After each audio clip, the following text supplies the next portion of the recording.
केदारनाथ धाम में आने वाले श्रद्धालुओं की तकलीफें बिल्कुल भी कम होने का नाम ही नहीं ले रही। शुरू में जब यात्रा शुरू हुई थी उस समय पे बहुत ही ज़्यादा संख्या में जो श्रद्धालु केदारनाथ धाम में आ गए थे, जिसके कारण बहुत सारे श्रद्धालुओं को बिना दर्शनों के भी लौटना पड़े था। दर्शनों की जो लाइनें हैं वो इतनी ज़्यादा लंबी थी कि दर्शन की लाइन मंदिर तक पहुंचते पहुंचते श्रद्धालुओं को जो 7 से 8 घंटे का समय भी हो जा रहा था। मगर अभी केदारनाथ धाम में जो बारिश है वह यात्रियों की परेशानी का सबब बनी हुई है। केदारनाथ धाम में प्रतिदिन दोस्तों पिछले 8-10 दिनों से रोजाना बारिश हो रही है। वहीं बात करें कितने श्रद्धालु केदारनाथ धाम में अभी पहुंच रहे हैं, तो केदारनाथ धाम में जो यात्रियों की संख्या है हर नए दिन के साथ में बढ़ती जा रही है और अभी केदारनाथ धाम में करीब 20,000 के आसपास श्रद्धालुओं की संख्या रहने लगी है।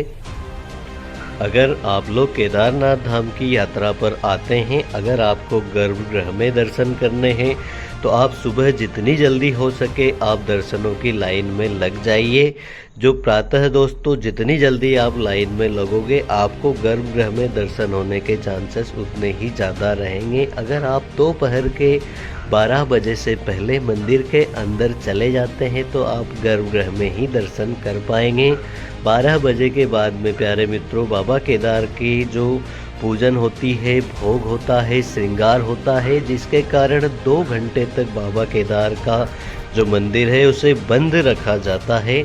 उसके पश्चात 2 बजे आप लोग फिर से जो दर्शनों की जो भक्त है वो मंदिर के अंदर जाकर दर्शन कर सकते हैं। मगर दोपहर के बाद में जितने भी श्रद्धालु मंदिर में जाते हैं उन सभी श्रद्धालुओं को आपको गर्भगृह में नहीं जाने दिया जाएगा। स्वर्ण मंडल से ही आपको दर्शन करके वापस लौटना पड़ेगा। आप बाबा केदार के पवित्र शिवलिंग को उस समय पे टच नहीं कर सकते, आपको दूर से दर्शन करने होंगे। और अगर आप 12 बजे से पहले पहुंच जाते हैं तो आप जल चढ़ा सकते हैं।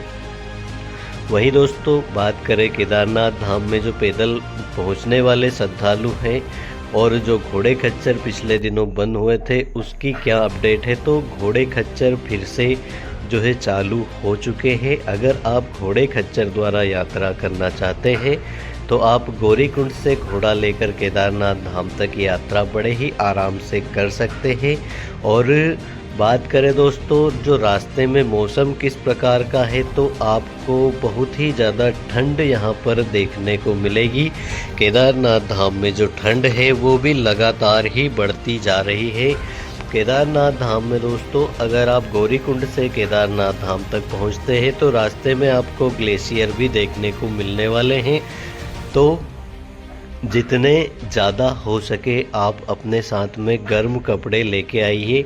आपके जो गर्म कपड़े हैं दोस्तों मोटे वाले होने चाहिए जो 0 डिग्री में भी काम दे सके। इस प्रकार से आपको जैकेट्स वगैरह, सॉक्स, ग्लव्स वगैरह आपको अपने साथ में लेके आने हैं ताकि केदार नगरी की जो कड़ाके की ठंड है उससे आप स्वयं को बचा सके और आप बड़े ही आराम से यात्रा कर सके।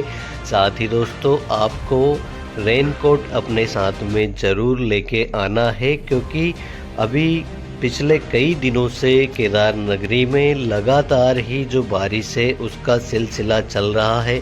प्रातःकाल दोस्तों मौसम अच्छा होता है, सुबह 6-7 बजे सूर्य की किरणें भी केदार घाटी में दिखाई देती है, मगर कुछ ही देर के बाद में फिर से घनघोर बादल छा जाते हैं और पूरी जो है केदार घाटी है उसमें आपको कुछ भी नज़र नहीं आता। इस प्रकार से कोहरा छा जाता है तो जो बादल है वो नीचे की ओर से आकर पूरी केदार नगरी को घेर लेते हैं। तो आपको ठंड भी बहुत ज़्यादा देखने को मिलेगी और दोपहर होते होते केदारनाथ धाम में बारिश जो है शुरू हो जाती है।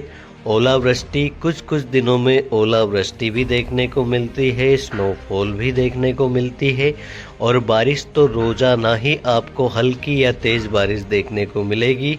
हालांकि प्यारे मित्रों कल तेज़ बारिश देखने को नहीं मिली और जो है स्नोफॉल हल्की स्नोफॉल, बारीक ओले भी गिरे थे मगर भारी बारिश नहीं हुई। पर अब जब आप गौरीकुंड से केदारनाथ धाम तक पहुंचते हैं तो रास्ते में एक न एक जगह ऐसी आती है जहाँ पर आपको भारी बारिश का भी सामना करना पड़ सकता है। तो आप पूरी तैयारी के साथ में बाबा के दर्शनों को आएँ। अभी केदारनाथ धाम में जो है यात्रियों की संख्या फिर से बढ़ चुकी है।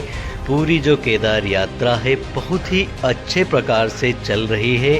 केदारनाथ धाम में अगर आप लोग आते हैं तो आपका जो अभी का एक्सपीरियंस है बहुत ही अच्छा रहने वाला है। आप लोग अभी केदारनाथ धाम की जो यात्रा है वह कर सकते हैं, और अगर हो सके तो आप पैदल यात्रा करिए, क्योंकि आपको घोड़े पिट्ठू कम ही देखने को मिलेंगे, मगर सारी जो सुविधाएं हैं वो केदार नगरी में चल रही है। तो केदारनाथ धाम की यात्रा पर अगर आप लोग अगले दिनों आना चाहते हैं तो अब आप लोग यात्रा कर सकते हैं।